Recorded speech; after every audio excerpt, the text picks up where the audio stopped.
What's going on, everybody? It's Walt with Tangled Lines, and today I'm going to show you how to replace trailer lights. Not always the most fun thing to do, but it's mandatory by law and most definitely a safety issue. So I thought I'd do a video for y'all. First, I had to cut the wiring harness off so that I can separate the wires. The previous owner had the wires taped in place, so I'll have to rip all that off too.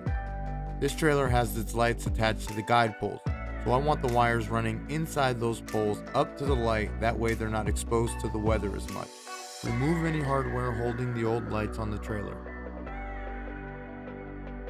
Some trailer lights have different wiring setups like mine, so I had to drill a hole in the middle of the bracket to accommodate the new wiring configuration. I'll show you what I mean on the next light. Tighten the bolts on the new light. Next, we're going to run the wires. Push the harness part of the wires through the tongue of the trailer. I like to leave about 24 inches of wire past the tongue and bring the rest back. My wiring harness has 5 wires coming out of it. A green one, a yellow one, a white one, and 2 brown ones. The yellow and brown go to one side, the green and brown go to the other. The white one is the ground wire, so that one will stay by the tongue of the trailer. One of the old trailer lights had the wires running through the guide already, so I cut that wire 2 feet past so that I can tape the new wire to it and pull it back up through the guide pole. As you take off the old light and pull the new wire up, be sure not to be a brute like me and break the connection. Now I'll have to run a flexible coated wire down the pole and try again. Retape it and give it another go. This time I got it. I'll pull the wire through and get ready to install the new light. This is the hole I said I had to drill to accommodate for the wire placement. Put the wires through the hole and attach all the hardware.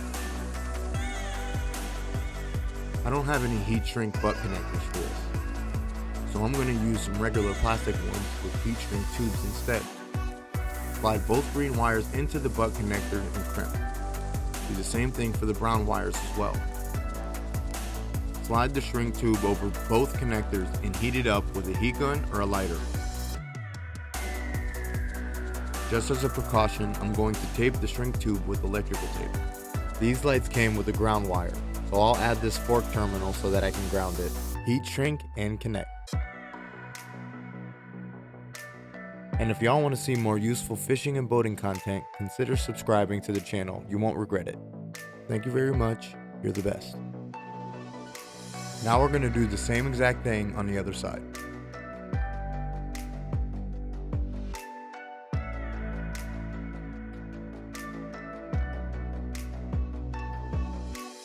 Now that we're all done in the back, we're going to head to the front and attach the white wire to the trailer to ground it. I'm going to clean up the wires with zip ties. If you enjoyed this video, light up that like button. It really helps the channel. Amazon sent me a broken driver's side light, so I had to temporarily install a different one to show you the final look. If you have any questions or just want to say what's up, hit me up in the comments. I'd love to hear from you.